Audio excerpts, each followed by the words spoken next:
অপ্রতিদ্বন্দ্বী social media Facebook নিজে কোনো content তৈরি করে না। বিশ্বের বৃহত্তম অনলাইন বিজনেস প্ল্যাটফর্ম আলিবাবার কোনো স্টক বা মজুদ নেই। বাংলাদেশে উচ্চ শিক্ষা রূপান্তর, টেকসই উৎকর্ষতার রোডম্যাপ এই শিরোনামে বিশ্ববিদ্যালয় মঞ্জুরি কমিশন আজ দিনব্যাপী কর্মশালার আয়োজন করেছে। আমি ব্যক্তিগতভাবে বিশ্বাস করি এটি অত্যন্ত সময় উপযোগী একটি অনুষ্ঠান।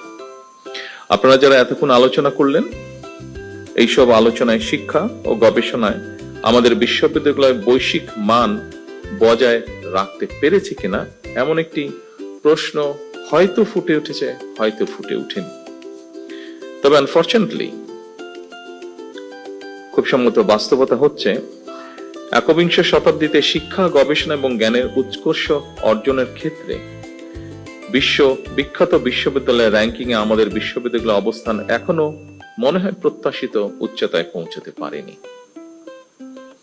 র্যাঙ্কিং এর ক্ষেত্রে সাধারণত গবেষণা, প্রকাশনা, পাবলিকেশন, সাইটেশন এবং উদ্ভাবন এই বিষয়গুলোকে মনে হয় বেশি গুরুত্ব দেওয়া হয়। সেই ক্ষেত্রে আমাদের অবস্থান কোথায়, এই বিষয়গুলো নিয়ে আমাদের শিক্ষাবিদগণ নিশ্চয়ই আরো চিন্তা ভাবনা করবেন। শুধু পুঁথিগত শিক্ষায় নয়, বিশ্ববিদ্যালয় গবেষণা এবং উদ্ভাবনের দিকে মনোযোগ না দিলে মনে হয় প্রতিযোগিতামূলক বিশ্বে আমাদের টিকে থাকা কিছুটা হলেও কষ্টসাধ্য হয়ে পড়বে। বিশ্ববিদ্যালয়ের উদ্ভাবন কিংবা গবেষণা কার্যক্রম এগিয়ে নিতে সরকার অর্থ বরাদ্দ দেবে, এটাই স্বাভাবিক।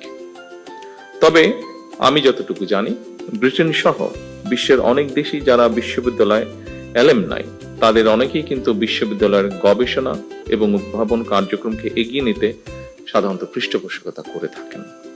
এই জন্যই অনেকে বলে থাকেন শিক্ষার্থীরা হলো বিশ্ববিদ্যালয়ের প্রাণ আর অ্যালামনাইরা হলো তার মেরুদণ্ড। ঢাকা বিশ্ববিদ্যালয় সহ দেশের বিভিন্ন বিশ্ববিদ্যালয়ের শিক্ষার্থী বর্তমানে যারা দেশে বিদেশে জ্ঞানে বিজ্ঞানে অর্থবিত্তে প্রতিষ্ঠিত, সেই সব অ্যালামনাইদেরকে বিশ্ববিদ্যালয়গুলোতে শিক্ষা ও গবেষণা উন্নয়নে সম্পৃক্ত করার উদ্যোগ নেওয়ার জন্য আমি উপস্থিত শিক্ষাবিদদের প্রতি বিনীত আহ্বান জানাই। সম্মানিত সুধী মণ্ডলী, আরো একটি বিষয়ের দিকে আমি আপনাদের দৃষ্টি আকর্ষণ করতে চাই। বিশ্ববিদ্যালয়গুলো থেকে প্রতি বছর লক্ষ লক্ষ শিক্ষার্থী বের হয়। উচ্চশিক্ষা নিয়েও অনেকে বেকার থাকেন, অর্থাৎ বেকারত্বের সংখ্যা আমরা যদি একটু দেখি, উচ্চশিক্ষিতদের মধ্যেই মনে হয় বেশি। এর কারণ সম্পর্কে নানা মতামত রয়েছে, তবে মনে হয় একটি ব্যাপারে কম বেশি সকলেই একমত। একাডেমিক শিক্ষা অর্জনের পাশাপাশি দক্ষতা অর্জন করতে না পারাই মনে হয় শিক্ষিতদের মধ্যে বেকারের হার বেশি হওয়ার কারণ, খুব সম্ভবত। এবং সেজন্যই বর্তমান সরকার মনে করে প্রাথমিক সিলেবাস থেকে শুরু করে উচ্চতর পর্যায় পর্যন্ত আমাদের শিক্ষা কারিকুলামগুলো একটু নতুন ভাবে সাজানো বোধহয় এখন সময়ের দাবি। নৈতিক মূল্যবোধ সম্পন্ন কর্মসূচি শিক্ষা ছাড়া বেকারত্ব নিরসন মনে হয় খুব সম্ভব হবে না। সময়োপযোগী শিক্ষা কারিকুলাম ছাড়াও বৈশ্বিক প্রতিযোগিতায় টিকে থাকা মনে হয় সম্ভব নয়। এ কারণেই বর্তমান সরকার একাডেমিক সিলেবাসকে সময় উপযোগী করার কাজ এর ভিতরেই হাতে নিয়েছে।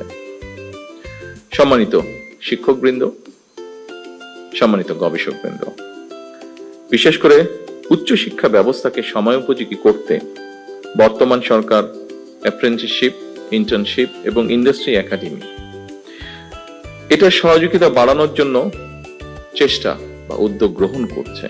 প্রাথমিকভাবে বিভাগীয় শহরগুলোতে অবস্থিত বিশ্ববিদ্যালয়ের সঙ্গে স্থানীয় শিক্ষা ও ব্যবসা প্রতিষ্ঠানের সম্পর্ক স্থাপন করার এই কার্যক্রম শুরু করার উদ্যোগ সরকার নিচ্ছে, যার ফলে আমরা মনে করি শিক্ষার্থীগণ পুঁথিগত বিদ্যা অর্জনের পাশাপাশি হাতে কলমে শিক্ষা লাভ করে শিক্ষার্থী অবস্থাতেই কর্মদক্ষতা অর্জন করতে সক্ষম হবেন। ফলে শিক্ষা জীবন শেষে সম্ভবত তাকে আর বেকার থাকতে হবে না।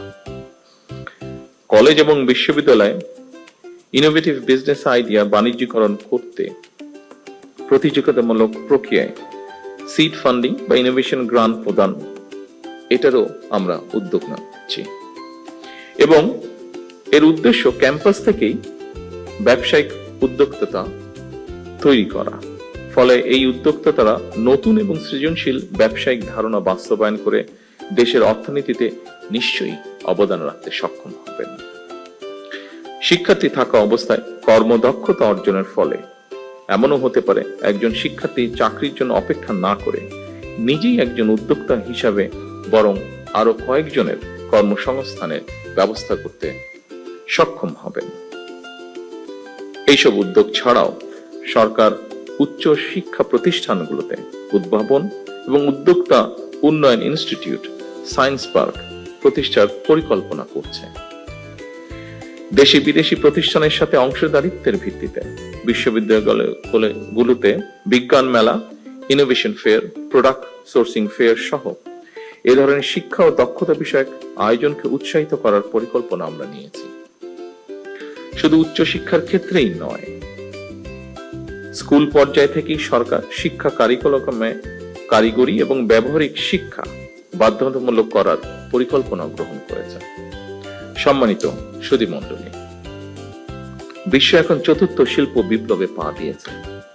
চতুর্থ শিল্প বিপ্লবের চলমান এই সময় এআই বা কৃত্রিম বুদ্ধিমত্তা, robotics, automation, genetic engineering, biotechnology, cyber security, quantum computing, big data, material science, nano technology, পঞ্চম প্রজন্মের ওয়্যারলেস প্রযুক্তি, এইসব উন্নততর প্রযুক্তি একদিকে আমাদের চিন্তার জগৎ নিয়ন্ত্রণ করছে, অপরদিকে শাসন করছে মানুষের কর্মক্ষেত্র বা কর্মসংস্থান।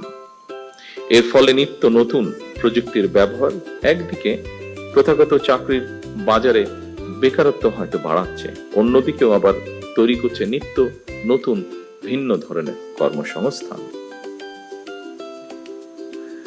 সম্মানিত সুধীমণ্ডলী, চতুর্থ শিল্প বিপ্লব বিশ্ববাসীর সামনে যে বার্তাটি স্পষ্ট করেছে, খুব সম্ভবত সেটি হলো শিক্ষা কেবল স্কুল, কলেজ কিংবা বিশ্ববিদ্যালয় গণ্ডিতেই সীমাবদ্ধ নয়।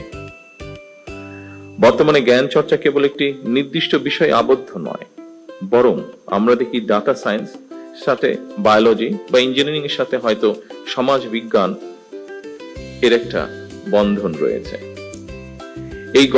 এই সংযোগের ফলেই জ্ঞানের সীমানা প্রতিনিয়ত প্রসারিত এবং গতিশীল হচ্ছে, এবং এই পরিবর্তনের গতি প্রকৃতির সঙ্গেই আমাদের নিবিড় সম্পর্ক থাকা অবশ্যই জরুরি বর্তমান অবস্থায়।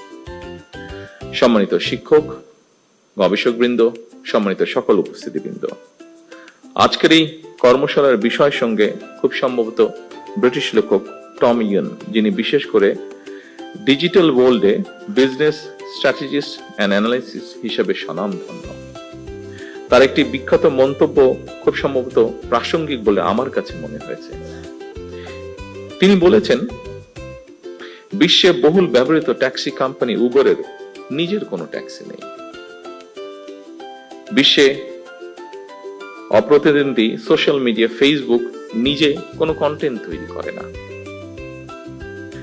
বিশ্বের বৃহত্তম অনলাইন বিজনেস প্ল্যাটফর্ম আলিবাবার কোনো স্টক বা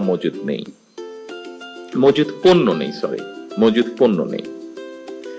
বিশ্বের সবচেয়ে বড় আবাসন প্রোভাইডার এয়ারবিএনবির নিজেদের কোনো রিয়েল এস্টেট বা অ্যাসেটস নেই। অর্থাৎ ইনোভেটিভ আইডিয়া দিয়ে তারা যার যার ক্ষেত্রে বিশ্ব শাসন করছে। এই প্রতিষ্ঠানগুলোই মূলত একটি স্মার্ট ইন্টারফেস। তারা সেবা দিচ্ছে না, বরং যারা সেবা নিতে চায় এবং যারা সেবা দিতে চায় তাদের এক জায়গায় নিয়ে এসেছে। এটি প্রযুক্তি নির্ভর জ্ঞান।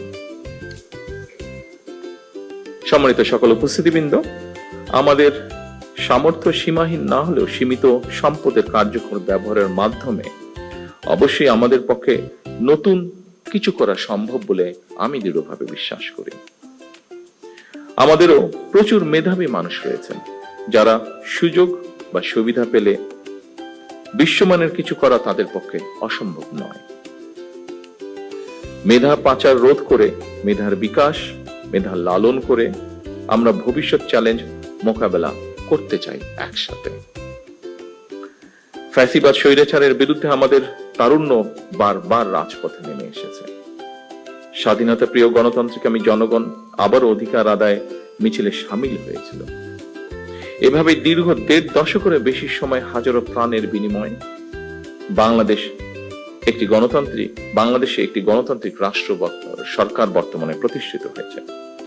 জনগণের কাছে দায়বদ্ধ এই সরকার বর্তমান এবং ভবিষ্যৎ প্রজন্মের জন্য একটি নিরাপদ বাংলাদেশ বিনির্মাণের কাজ শুরু করতে চায়।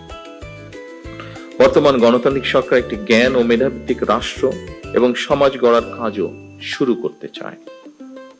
জ্ঞান ও মেধাভিত্তিক সমাজ গঠনের মূল ভিত্তি হলো এমন একটি পরিবেশ তৈরি করা যেখানে শিক্ষা, গবেষণা, মেধা, যোগ্যতা এবং সৃজনশীলতাই গুরুত্ব পাবে সর্বোচ্চ। সম্মানিত শিক্ষকবৃন্দ, গবেষকবৃন্দ, সম্মানিত সকল উপস্থিতিবৃন্দ, আমরা এমন একটি শিক্ষা ব্যবস্থা গড়ার কাজ শুরু করতে চাই যেখানে প্রতিটি শিক্ষার্থী নিজের সম্ভাবনাকে বিকশিত করার সুযোগ পাবে। আমরা সম্মিলিত প্রচেষ্টা এমন একটি শিক্ষা ব্যবস্থার কাজ শুরু করতে চাই যা আমাদের বর্তমান এবং ভবিষ্যৎ বাংলাদেশকেও করবে আলোকিত। সমৃদ্ধ ভবিষ্যতের সাথে প্রযুক্তিগত উৎকর্ষতার আমরা অবশ্যই আলিঙ্গন করব। তবে আমরা যেন আমাদের রাষ্ট্র ও সমাজের আবহমান কালের ধর্মীয়, সামাজিক, নৈতিক মূল্যবোধ হারিয়ে না ফেলি। আমি এ ব্যাপারে শিক্ষক, বুদ্ধিজীবী, সাংবাদিক, পেশাজীবী তথা সকল শ্রেণী পেশার মানুষের প্রতি সতর্ক এবং সজাগ থাকার বিনীত আহ্বান জানিয়ে আমার বক্তব্য এখানেই শেষ করছি।